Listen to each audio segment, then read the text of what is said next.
तो नमस्कार जोहार, बहुत बहुत स्वागत है आप सभी का हमारे YouTube चैनल पे। तो आज की इस वीडियो में बात करेंगे BBMQ UG semester third Hindi MDC paper की। जैसा कि आप सभी को पता है दोस्तों, MDC पेपर का एग्ज़ाम आप सभी का होने वाला है और इसको लेकर बच्चे बहुत ही ज़्यादा कन्फ्यूज़ है कि हिंदी की तैयारी कैसे करूँ। दोस्तों आज मैं आप सभी को बताने वाला हूँ कि आखिर एक दिन में MDC हिंदी की तैयारी कैसे करें दोस्तों, और जितने भी प्रश्न मैं बताऊँगा सारा का सारा इंपॉर्टेंट क्वेश्चन मैं बताने वाला हूँ, क्योंकि देखिए सिलेबस आपका बहुत ही बड़ा है, ज़्यादा कुछ करना है नहीं। जो मैं आपको बताने वाला हूँ उसको कीजिए और आसानी से आप अंक प्राप्त कर सकते हैं दोस्तों, ठीक है। रही बात तैयारी की, मैं इसलिए नहीं करवा पा रहा हूँ क्योंकि बहुत सारे बच्चे हैं जो बोल रहे हैं MDC हिंदी करवाइए, बॉटनी की करवाइए, फिलोसफी की करवाइए, तो बहुत ज़्यादा कमेंट आ रहा था और समय भी नहीं है हम लोगों के पास। एक ही दिन समय है और एक दिन में पूरा का पूरा सिलेबस कंप्लीट नहीं करवा सकता हूँ, इसलिए मैं आपको कुछ ऐसे प्रश्न बताने वाला हूँ जिसको आप करने के बाद एग्जाम हॉल में जाइए और बेफिक्र होकर लिखिए दोस्तों। थोड़ा सा आपको मेहनत करनी होगी तो एक बार वो आप लोग देखने का प्रयास कीजिए दोस्तों, है ना। चलिए क्या है प्रश्न वो हम लोग देख लेते हैं बिना देर के भी। उससे पहले जितने भी छात्र छात्राएं हमारे चैनल को सब्सक्राइब कर लें दोस्तों। जैसा कि आप सभी का ये सिलेबस है दोस्तों, विनोद बिहारी महतो कोयलांचल विश्वविद्यालय धनबाद, है ना। ये MDC पेपर का आपका सिलेबस हो गया, ठीक है। एग्जाम जो आप सभी को पता है 75 नंबर का होने वाला है। अब इसमें क्या पढ़ना है दोस्तों, क्या नहीं पढ़ना, उसको लेकर हम लोग चर्चा करेंगे और तैयारी कैसे करनी है उसको मैं आपको बताने वाला हूँ। देखिए आपका पहला जो इकाई है यानी कि यूनिट 1, इसमें जो आपको करना है दोस्तों वो करना है हिंदी की जो काल विभाजन है उसको कर लीजिएगा। यूनिट 1 से आप जो कीजिएगा ना दोस्तों, मैं बता रहा हूँ वो कीजिए। जो काल विभाजन है इसको आप लोग कर लीजिएगा, एक यहाँ से प्रश्न रहने वाला दोस्तों, ठीक है। तो हिंदी को जो लेखन की जो परंपरा है इसको थोड़ा कर लीजिएगा और काल विभाजन वाला इसको अगर कर लेते हैं तो आपका एक ना एक क्वेश्चन वहाँ से रहने वाला है।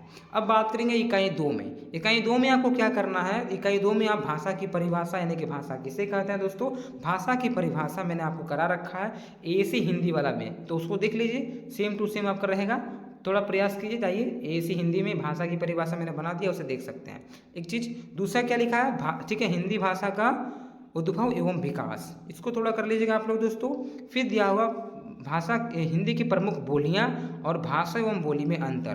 तो भाषा क्या है, बोली क्या है, या इसमें क्या अंतर है दोस्तों, उसको एक बार आप लोग कर लीजिएगा। और भाषा और बोली में, ठीक है, हिंदी की जो प्रमुख बोलियां हैं, बोलियां किसको बोलते हैं, जो क्षेत्रीय लैंग्वेज होता है, क्षेत्रीय लैंग्वेज जो अपने एरिया में आप लोग बोलते होंगे। जैसा कि आप लोग अपने एरिया में क्या बोलते होंगे, अपने एरिया में आप लोग जैसे झारखंडी की मैं बात करूँ, आप लोग झारखंड से ही हो तो आप लोग अपना क्षेत्र में बांग्ला बोलते होंगे, खौरठा बोलते होंगे, संथाली बोलते होंगे, या तो फिर आप लोग मगही, इस तरह से बातें आप लोग करते हैं ना अपने क्षेत्र में, तो वही आपका बोली हो गया दोस्तों। क्लियर, तो ये आप लोग थोड़ा कर लीजिएगा, है ना।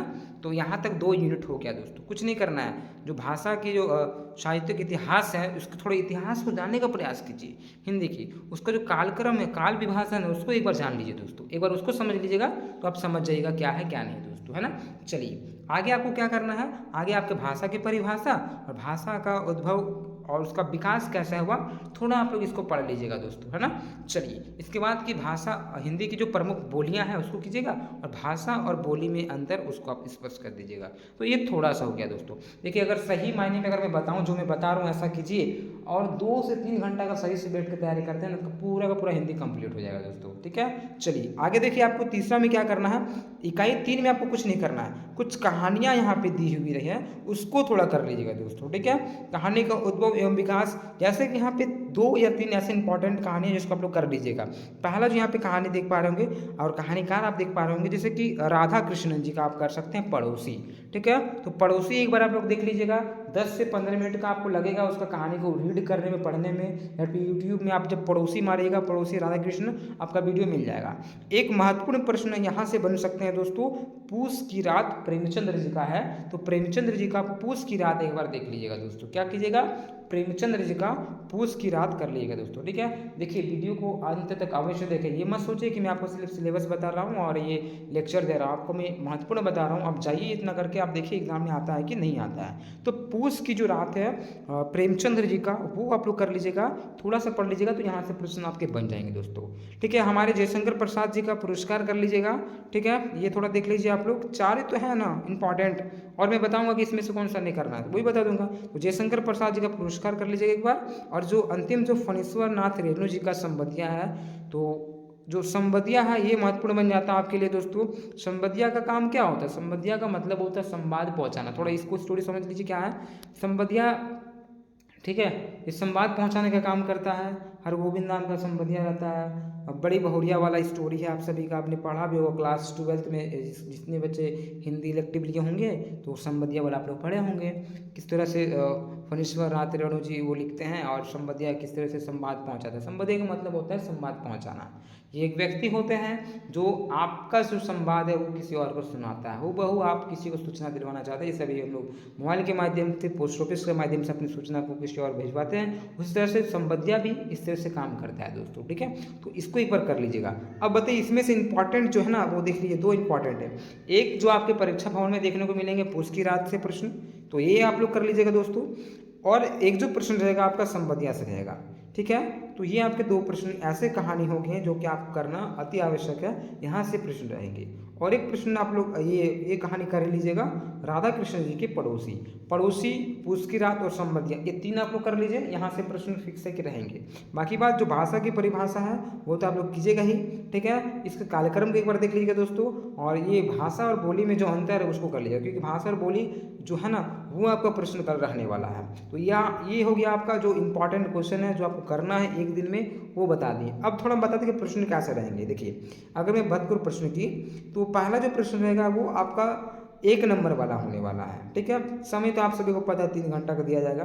तो यहाँ पे 2 खंडों में विभक्त है। पहला जो क है, क में आपका कुछ वस्तुनिष्ठ प्रश्न रहेंगे और सभी को उत्तर देने होते हैं दोस्तों। ठीक है, और इसके बाद जो प्रश्न है आपके 5 अंक के बढ़ेंगे। 5 अंक के 2 प्रश्न रहेंगे और 5 अंक के यहाँ पे फिर 2 प्रश्न रहेंगे, यानी कि 5 अंक के 2 प्रश्न रहेंगे और एक नंबर का 5 प्रश्न रहेगा। तो आपको पता है जैसे कि ऑब्जेक्टिव पूछा जाता है, आपका 4 ऑप्शन दिए हुए रहेंगे। ठीक है, और उसमें से 5 ही प्रश्न को उत्तर देना है, वो अनिवार्य रहेगा। फिर एक अनिवार्य रहेगा दोस्तों आप सभी का 5 अंक के 2 प्रश्न रहेंगे, 5 दूनी 10 का, तो ये आप लोग कर लीजिएगा। फिर एक ऐसे प्रश्न रहेंगे जो कि 15 अंक के रहने वाला है। तो 15 अंक के आपके 4 प्रश्न रहेंगे दोस्तों। ठीक है, 15 अंक के 4 प्रश्न रहेंगे दोस्तों, वो आप लोग टच कीजिएगा दोस्तों। और वहाँ पे 15 अंक में बात करूँ, 15 अंक में क्या क्या आ सकता है? 15 अंक में आपका आ सकता है हिंदी साहित्य की परंपरा को विभाज कालक्रम पूरा आ जाएगा आपका, या तो फिर वो बोल सकता है कि भाषा और बोली में अंतर स्पष्ट कीजिए, ये 15 नंबर में आ सकता है। 15 नंबर में आपका दोस्तों उसकी रात आ सकती है, और 15 नंबर में आपका पड़ोसी और फणीश्वर नाथ रेणु जी का संबंधिया आ सकता है दोस्तों। तो ये आपका हिंदी का सिलेबस हो गया दोस्तों, और इसमें से मैंने आपको बताया क्या करना है और एक दिन में कैसे करना है। तो एक दिन में आसानी से आप लोग कर सकते हैं दोस्तों। सबसे पहले तो 3 आप लोग स्टोरी कर ही लीजिए, कहानी को 3 कर ही लीजिए। एक जो जयशंकर प्रसाद जी का पुरस्कार है ये भी करने का प्रयास कीजिए। अगर आपके पास समय बचता है तो इसे कर लीजिएगा दोस्तों, ऐसे बात नहीं बोल रहा कि ये नहीं कीजिए, इसको भी कीजिएगा अगर है समय तो। भाषा और बोली में एक बार अंतर आप लोग कर लीजिएगा दोस्तों, ये महत्वपूर्ण है। और जो कालक्रम है, जो हिंदी के जो इतिहास है, इसको एक बार आप लोग देख लीजिए दोस्तों। अगर इतना कर लेते हैं तो आपको ज़्यादा समय नहीं लगेगा। जैसे मैं बता देता हूँ, जिससे कि अब इसको बात करूँ, पहला यूनिट करने में आपको आधा घंटा लग जाएगा, 30 मिनट। चलिए 30 मिनट हो गया। आगे यहाँ पे दूसरा जो आपका ये भाषा की परिभाषा और ये विकास बोली, इसको करने में आपको कितना लगेगा? आपको 30 मिनट इसमें भी लगने वाला है, लेकिन आपको मैं 1 घंटा समय दे देता हूँ। चलिए 1 घंटा और 30 मिनट, 1.5 मिनट हो गया, 1.5 घंटा हो गया। तो 1 घंटा हो गया और 30 मिनट हो गया, 1.5 घंटा हो गया। अब यहाँ पे 3 कहानियाँ मान लीजिए आपको करना है, तो आधा घंटा चलिए मान लेता हूँ। हालांकि इसमें लगने वाला एक कहानी में 15 मिनट या फिर 10 मिनट लगने वाला, लेकिन आपके में आधा घंटा लेके चलता हूँ। चलिए एक्स्ट्रा मैं बता दूँ तो 15 मिनट एक्स्ट्रा लेता हूँ। तो यहाँ पे 1.5 घंटा 3 घंटा, अगर 3 घंटा सही से आप लोग पढ़ लेते दोस्तों ना, मैं गारंटी के साथ देता हूँ 75 नंबर का जो एग्जाम है ना, उसमें से आप 70 नंबर आसानी से कर सकते हो। 70 नंबर अगर कुछ भी नहीं पढ़े एक दिन में तैयारी करते हैं तो ये मेरा गारंटी है। और मैं प्रश्न के साथ बताता हूँ, ये MDC तो आपको पता ही है। और कुछ प्रश्न पूछना है, नहीं पूछना है तो इस तरह से तैयारी कीजिए। अभी मेरे पास समय नहीं है, समय का अभाव है, जिस कारण से मैं वीडियो नहीं बना पा रहा हूँ। आप लोग बहुत मुझे चाहते भी हो, बहुत सारा आप लोगों को रिक्वेस्ट आ रहा है, बहुत सारा कमेंट आ रहा है। कमेंट को देखते में मुझे खुद बुरा लग रहा है कि मैं वीडियो नहीं बना पा रहा हूँ, लेकिन कोई बात नहीं, मैं आपको इंपॉर्टेंट क्वेश्चन बता दिया। इसी प्रकार से मेरे चैनल से जुड़े रहें दोस्तों। ज्ञान बिंदु को अपना ही समझिए। समय बहुत कम है, पहले से हम लोग तैयारी करने का प्रयास करेंगे शाम 4 से। तो आप लोग पहले बता दीजिएगा कि भैया ये, आप लोग पहले कमेंट नहीं करते, पहले से कमेंट किया कीजिए ना कि हमको ये चाहिए वो चाहिए। साथ ही साथ मुझे इंस्टा में पहले बोल दीजिए कीजिएगा। इंस्टा ID है मेरा YT निखिल रवानी, लिंक में डाल दूंगा। आप लोग इंस्टा चलाते हैं, कहाँ किसको फॉलो कर पता नहीं चलता।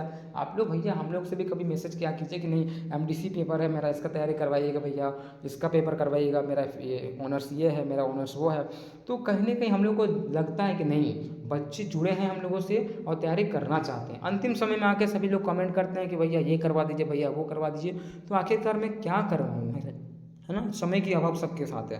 तो एक तो आपका सिलेबस है ना, बीबीएमके में बहुत सारे बच्चे हैं, सबको लेके चलना होता है हम लोगों को।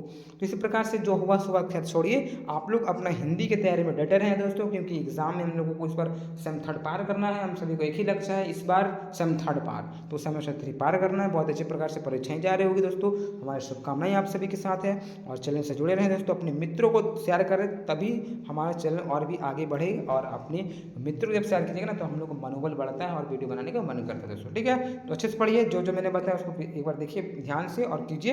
इसी प्रकार से दूसरे वीडियो में मिलता है। जय हिंद, जय भारत।